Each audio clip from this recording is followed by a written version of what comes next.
Hi everyone, thanks for joining me today. I'm Slava. In this technique video, I'll be discussing arm styling for the leaders. Alright, first we're going to start with just a general understanding that when we're learning to dance, we want to understand that 100% of the time our arms are connected to us, so they do exist. So I always advise to have an overall feeling that your body is moving, that you have to start to understand that general awareness of your hands, especially as early as bronze in your development. You have open positions in both American style smooth and American style rhythm and international Latin. So for that understanding, what we want to do is just a few warm-up, let's say exercise, is that we have our fingers almost touching, slightly rounded arms, and this is a general positioning for the arms around the waist level. If we move the arms in front on your chest level, so not higher because that makes the shoulder a little bit more toned, but somewhere around your rib cage, that's a second position of the arms. And when you open them to the side, that is very classical styling for leaders specifically of your arms positioning. So while you're going through these positions, those are very normal classic positions for arms. The fingers are nicely put together. We don't want to have them spread apart like this. So we put them together. We don't overstyle them like the followers positioning, but we have a nice hand where all the four fingers are connected. You can choose to have your thumb slightly out as a more natural positioning or connected to the other fingers. So this is a good idea. From here, just you want to move your arms through those classical positionings so that you can develop definitely an awareness through your muscles that your arms are part of your body, and just to create a little bit of a warm up in your muscles so that you can move through those positions with ease. So this is my first suggestion. All right, second point that I want to make is very specific to Latin American dancing. So because of its unique aspects of demonstrating the chest size and the hip motion, there is a few very useful positions of the hands when you have a one-hand hold for the leader.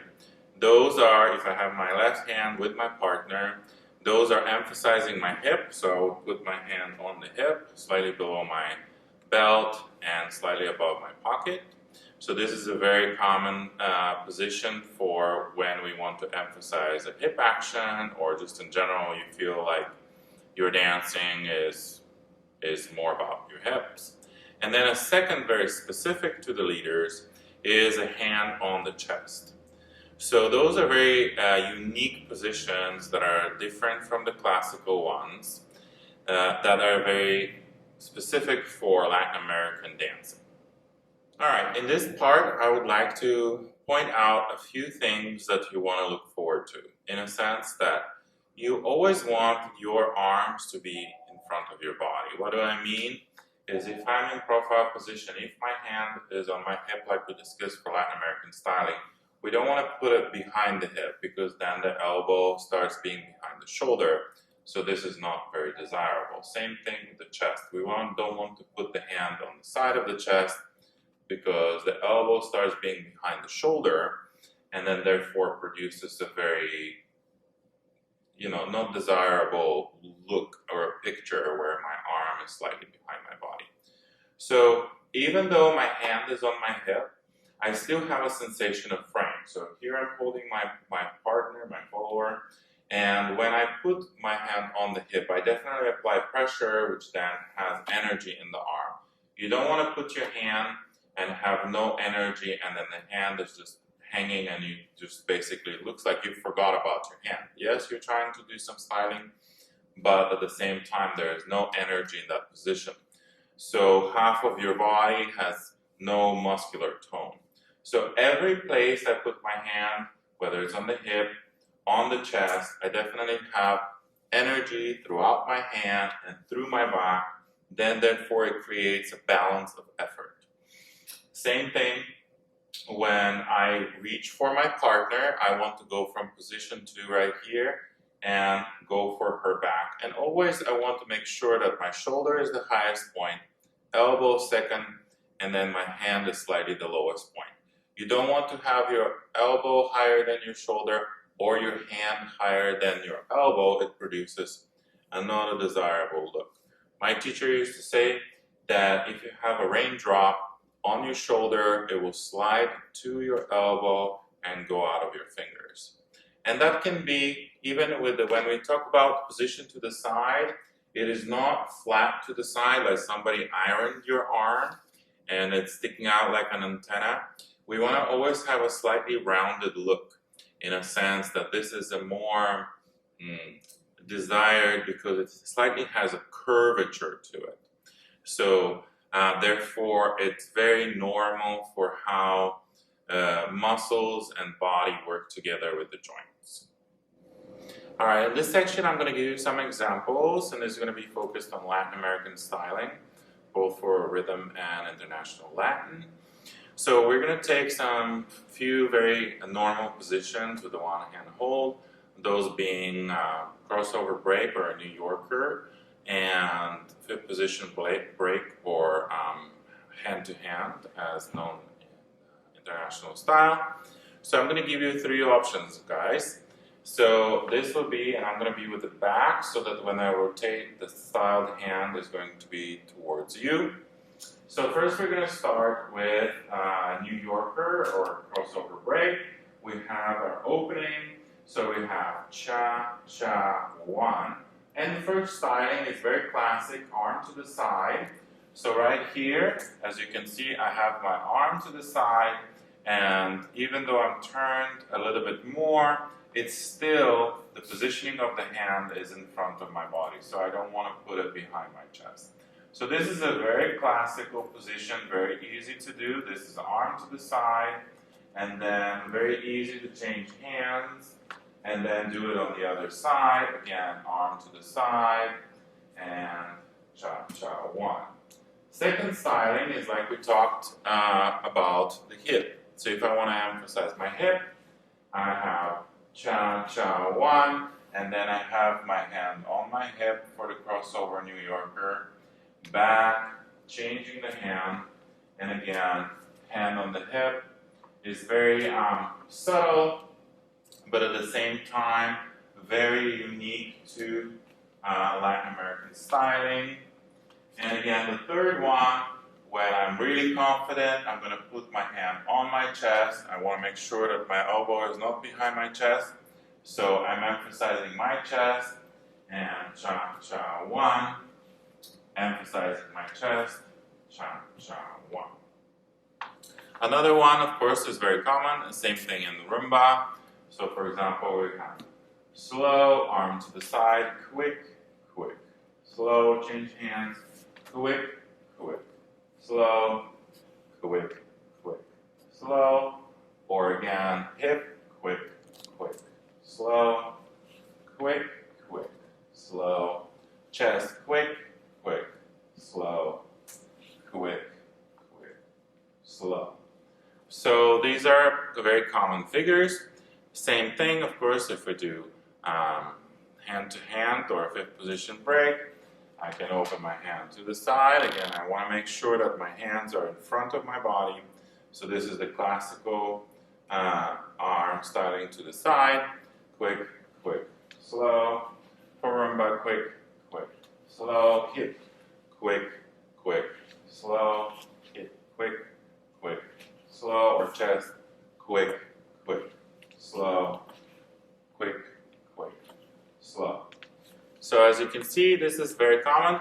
You want to move the arm naturally, meaning that from having the hand hold, you want to connect it to the actual action, which is usually a rotation and opening.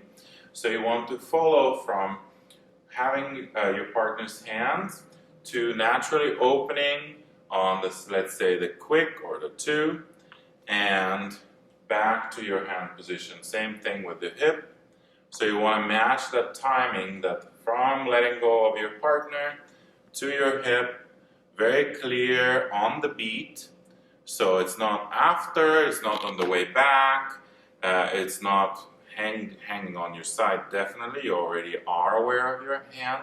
So make sure that the hand is also part of the rhythm and the timing that you have discussed with your partner or your teacher.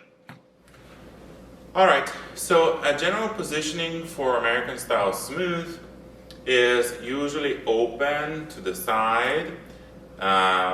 Rarely I would think about maybe in tango, very specifically, very designed intentionally. It can go on the chest as well in tango, but we don't use, I don't advise using the hips in American style smooth. American style smooth is about elegance and posture, so a good idea is to the side when we have an opening of some sort, and also the chest is very specific, only maybe for tango. Now, usually my teachers do not advise the leader to have the hand above the head, because usually the attire that we wear is a suit jacket or a vest, very elegant with a tie and a bow tie. But lately, because of artistry and things like that, and understanding of how the arms are connected to our body, if we're dancing, let's say a dance that has a rise and fall, it could be acceptable, as long as you don't lift your shoulder when you go up, that to represent the rise and the fall of the dance. For example, Viennese waltz is a good example, or a waltz. What we can do is represent the 1, 2, 3, right? So our rise will always be on number 2. So therefore, if I start from my partner's back, for example, and I open my hand to the side, 1, and I rise up, 2, 3, that could be acceptable as long as we don't lift the shoulder, right? So for example, if I do slow underarm turn to face, back to back. So I'm starting with my half a box, I have a nice frame, good posture, I have 1, 2, 3, opening the hand to the side, lifting this one for an underarm turn, 1, 2, 3, and meeting my partner, 2, 3. So on the first part of the face-to-face back-to-back, when I go back-to-back, I will open my hand to the side, 1, 2, 3, because of the opening action. As you can see, I'm representing the rotation in my body. And then the secondary part, if we want a little bit more advanced styling, instead of going for a high five with my partner, I would represent the rise and the fall. So I would go 1, 2, 3. And again, 1, 2, 3, 1, 2, 3. Sometimes that can incentivize a more advanced styling to your partner, so the natural desire for the follower is to match that so that you have a nice advanced styling. Another option for the explosion line in Viennese waltz is after I lead my partner in a cross-body lead, and then right here when we do the counter timing from left to right foot, I could represent the rise and the fall. 1, 2, 3, 4, 5, 6. 1, 2, 3, 4, 5, 6. Again, that's not required, it's a little bit more rare. So definitely practice that, because this is a position, again, you don't want to go behind your head when you lift your hand above. So it's still, positioned in front, and it's definitely linked to the timing and the rise and fall. So be careful that you don't go 1, 2, 3 and the hand is above your head, or 1, the hand is above your head. So definitely my idea is to represent rise and fall. So I have towards my partner, and I have 1 moving, 2 is the rise, fall, 1, 2, 3, 1, 2, 3. Same thing when we change place from the other side. So we have 1, 2, 3, 1 towards my partner, 1, 2, 3. Alright, some final thoughts. I know that in general leaders are a little bit shy to use their arms because sometimes it's perceived that moving your arms in a designed manner is more of a follower's idea. But definitely in the world of dance, you want to be, and this is my number one thing, is that as much as I want to shy away from that, I have an understanding that one of my teachers said that you're like a 5-pronged star. So you have your head on the top, you have your right leg, you have your left leg, you have your right hand, you have your left hand. And then all these 5 points are equally important for your balance. So sometimes not using your arms can cause a balance disturbance because the energy is not equally spread out throughout your body. So I want you to understand also that your partner sees your arm that is free.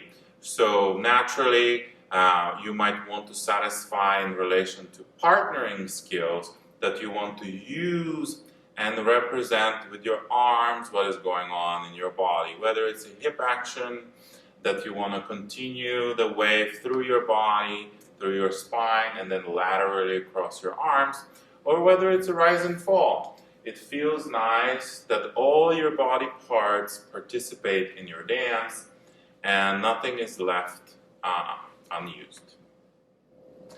Thanks for watching this video. For more detailed understanding of how the arms are connected to your body, please watch the workshop of Isabella Johnson.